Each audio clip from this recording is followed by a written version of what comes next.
All right, Shalom. First, I'd like to start by saying all praise to Yahweh, Bashim Al-Shai, Bashim Al-Kakadash, double honors to the elders and apostles that rule well, and salutations to the brothers that's doing the truth and sincerity. As you can see the title, Mountain Anger over COVID-19, business shutdowns, leads to protests in multiple states. And these protests have been going on, but this is prophecy. People getting tired of being in their houses. 1, 2, people getting tired of the government lying to them. 3, the whole the way the U.S. was built and all the money these people would normally have has been taken away from their comfortability, their way of life, and they're starting to lash out. So this was basically like a test run, and there's more yet to come because it's prophecy. But I'm gonna go ahead and play this video and I'm gonna grab some precepts. As our country's streets lay deserted and quiet in the midst of our global pandemic, the sounds of American protesters have gone largely silent until now.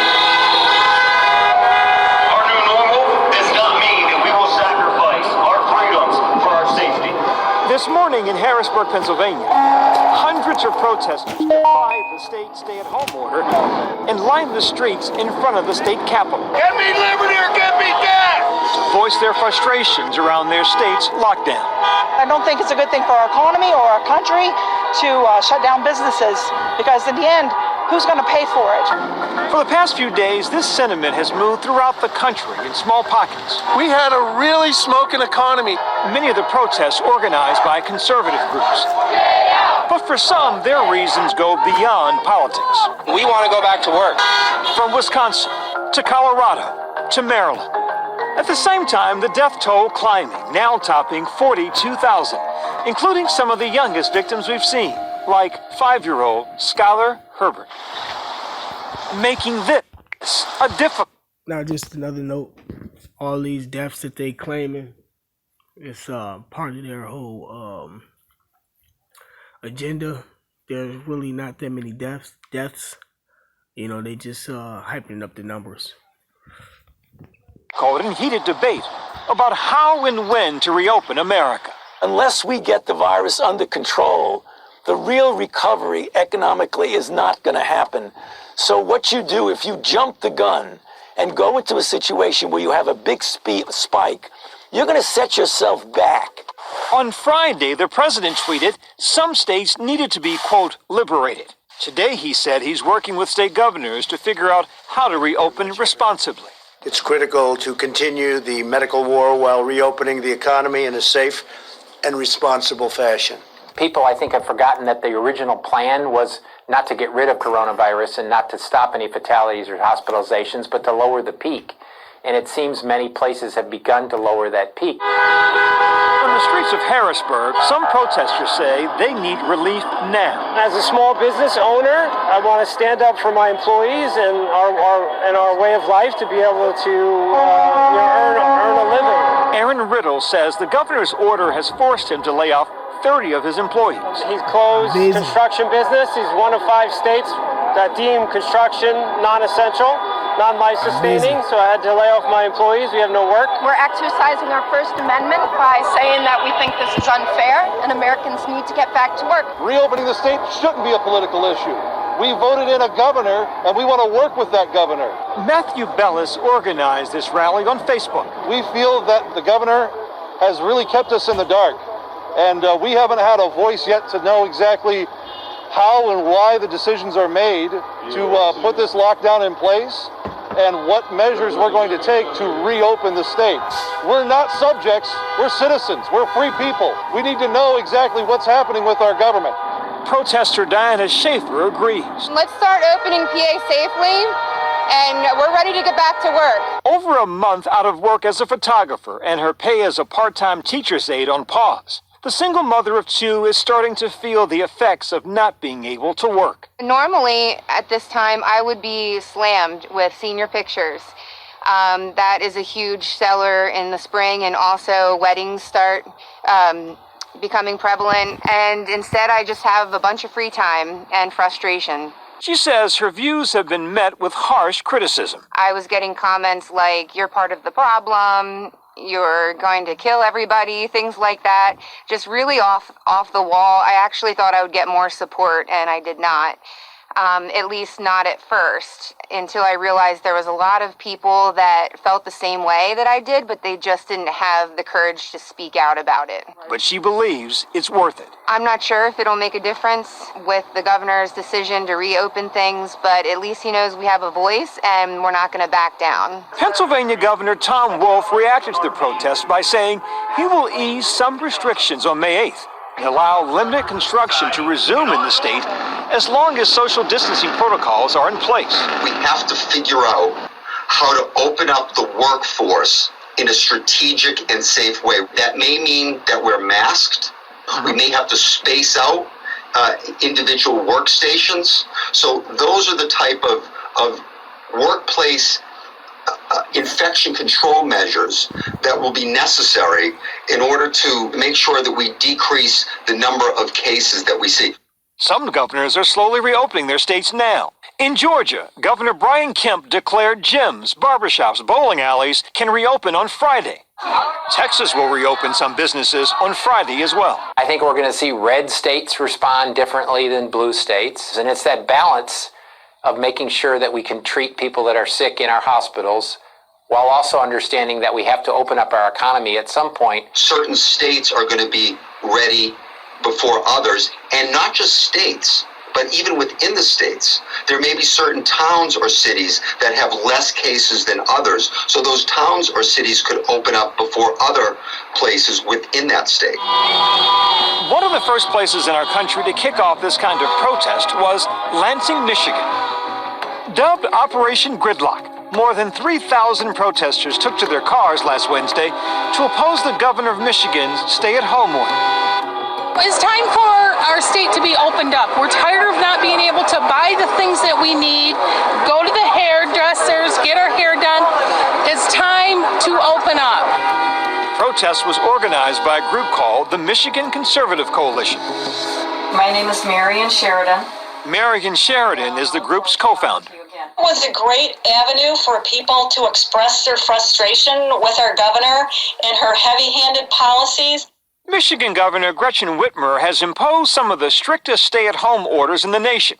You are also not allowed to gather in groups of more than three or more people. I think that she just went too far. Wayne, Oakland, and Macomb counties have 85% of the corona cases in our state. So we have 80 other counties who have very few or none even corona cases, yet they're all being held under the same standard. Is there any thought, though, that because this virus can spread so quickly, that those counties that don't have it currently, thank God, but it could very easily move there if there isn't one standard for the entire state? Well, I think that people are very smart now. We learned we need to wash our hands, keep our social distancing. It needs common sense, and we really... She said it. That's how trifling Americans are. They don't wash their hands and nothing. That's wicked right there. feel the governor is a little bit more interested in politics because she's a possible pick for the vice presidential candidacy. Really? You don't think that her motivation is a love for your great state to keep her citizens safe, no? Well, I just think that a great leader unites people, and a great leader doesn't criticize the federal government. You need to unite people and give people hope. And in Michigan, she has failed to do that. But the purpose of the Lansing rally seemed to shift. Some protesters took to the steps of the state capitol armed with assault rifles. What was the point of bringing weapons to the state capitol? What does that have to do with COVID-19? What does that have to do with the economy? I think it just has to do with a show of constitutional rights. Our message was always consistently, stay in your cars, stay safe. I'm not going to claim any responsibility for the people on the lawn because We didn't encourage that. Michigan is the third hardest hit state in the country. To date, over 30,000 have tested positive. More than 2,300 have died. But Sheridan says some attention must now be turned to getting Michigan's economy back up and running. If the state economically is destroyed, we're going to ruin an awful lot of lives. Dr. Fauci has said that unless we get the virus under control, economic recovery isn't going to happen. Well, I agree with him, and I do see in Michigan it's starting to become under control. So why are we under these same stringent guidelines put out by the governor? Less than 600 miles away, Diana Schaefer is wondering the same thing. So our numbers have been going down, and things are starting to be on the upswing. So I don't see why Pennsylvania wouldn't be considered one of the states to start May 1st. Until then, she hopes people will see that although her view is different, people will respect it. There has to be a middle ground here where we all understand each other and know that we're in the same battle, but we can't be spewing hate back and forth. Hi everyone, George Stephanopoulos here. Thanks for checking out the ABC News YouTube channel. If you'd like to get more videos, show highlights, and watch live event coverage, click on the right over here to subscribe to our channel, and don't forget to download the ABC News app for breaking news alerts. Thanks for watching. All right. Slocky.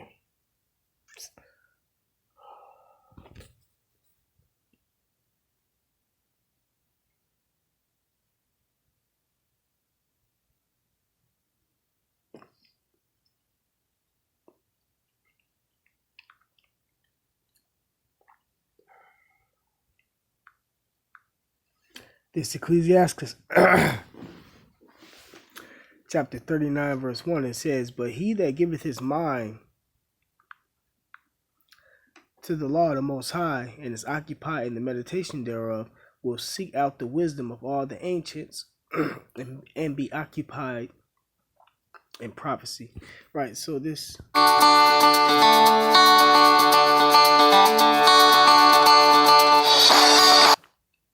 okay, never mind. So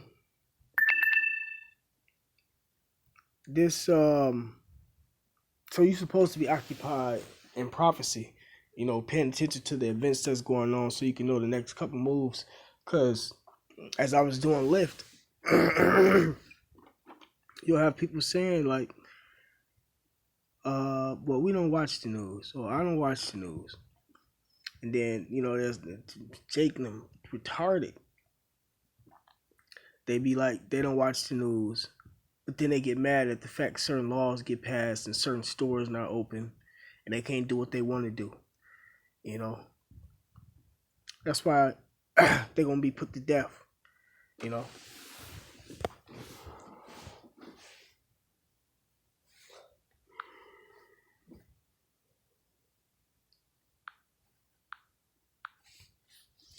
It's Hosea, excuse me.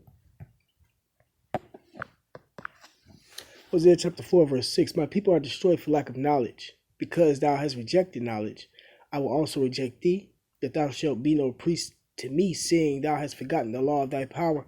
I will also forget thy children." So since our people don't want to pay attention to the prophecies and stuff that's going on, that's what's going to get them destroyed. Because they're going to make a wrong move under, martial law or something. And them troops going to just gun them down in the streets.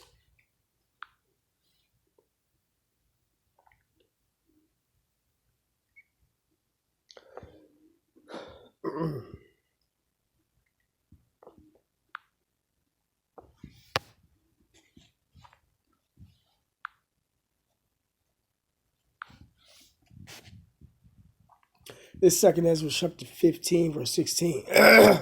It says, "For there shall be sedition among men."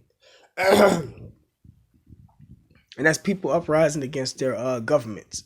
This is, they doing their little protests and whatnot, but soon it's going to turn violent. And it might not be in all 50 states. It might just be in specific states. And invading one another. That's why they got them arms out there. Because these people actually think, they got a lot, they got their, I guess, how would you put this?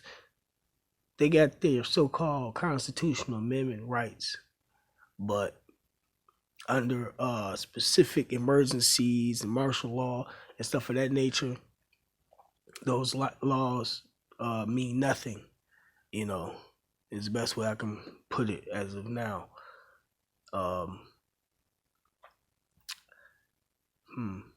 Yeah, the best way I can put it as of now. People still believe that they got these constitutional rights and everything is still going the way they want it to go. But Esau has passed legislations behind closed doors or in secret that takes all these rights away from the people. And these people don't know that yet. Not a lot of people know that yet. But they gonna figure it out. So in Ezra chapter 15, verse 16 says, "For there shall be sedition among men, and invading one another. They shall not regard their kings nor princes." Right? So, people's presidents is going to be getting put to death. The princes, their government officials are going to be getting put to death because besides the Queen of England and I don't know, they ain't got no king or whatever. I ain't listening to that in a minute. But they got princes and whatnot. But over here in America and a lot of these other countries and states, they don't have kings and princes. So that's what that's for. It says, "In the course of their actions shall stand in their power," right? So they're gonna be able to do whatever they want to do to their so-called leaders. In that time, when they rise up against the government, a man shall desire to go into a city and shall not be able, and that's happening right now. But it's gonna be a time where it gets worse. It says, "For because of their pride, the city shall be troubled, and houses shall be destroyed, and men shall be afraid." Right, man? And the pride is being an American in general. So having the right and the will to do what you want to do, and this society was built off witchcraft.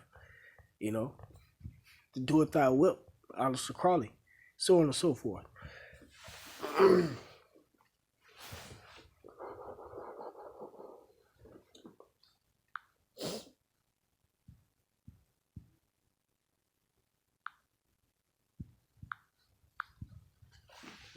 This is Proverbs chapter 29, verse 2. It says, "When the righteous are in authority, the people rejoice, but when the wicked beareth rule, the people mourn." Right? Esau is the wicked. He bearing rule right now. So all the people mourning. And this is part of his agenda. He's setting this up so he can bring in his new world order. Another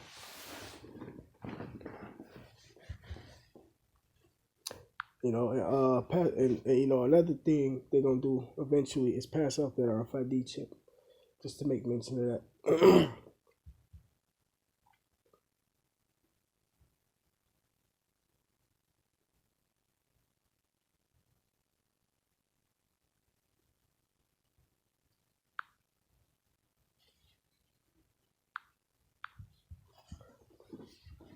This Sirach chapter 2 verse 4. It says, because we going through the same thing. Right along with these people. We're not exempt. We're going to be tried. And whatnot too. We gotta be in our houses. We gotta wear the mask. The scriptures say in Romans, to a certain degree, though, listen to the government because we're still under Esau's power. But as long as it doesn't go against the scriptures, But this Sirach chapter 2 verse 4 says, "Whatsoever is brought upon thee, take cheerfully, and be patient when thou art changed to a lower state." Because brothers didn't lost their jobs also, and they had to wait for the stimulus package, and whatever troubles you got going through getting your stimulus package, and so on and so forth. That's just the Lord preparing us for what's to come. It's a test, and it's also preparation. For gold is tried in the fire, and acceptable men in the furnace of adversity, right? So getting tried. Believe in him, right? So brothers, you got to keep the faith. And he will help you. Don't go outside trying to rob somebody because you ain't got no job or whatnot. He will help thee. Order thy way right and trust in him. And to do that, you have to be reading, studying, teaching, Excuse me. Keeping up with the prophecies. This is verse 7. Ye that fear the Lord, wait for his mercy, and go not aside lest ye fall.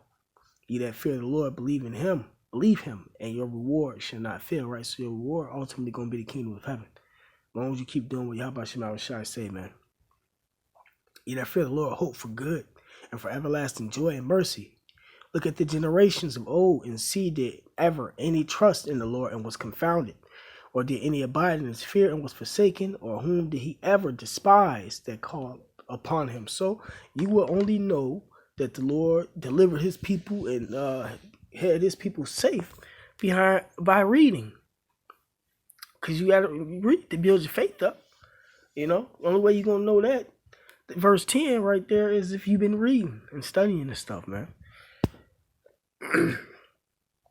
So, with that being said, call out Yabashim Shai, Bashim Kakadash, double honors to the elders and apostles that rule well, and salutations to the brothers that's doing the truth and sincerity. Shalom.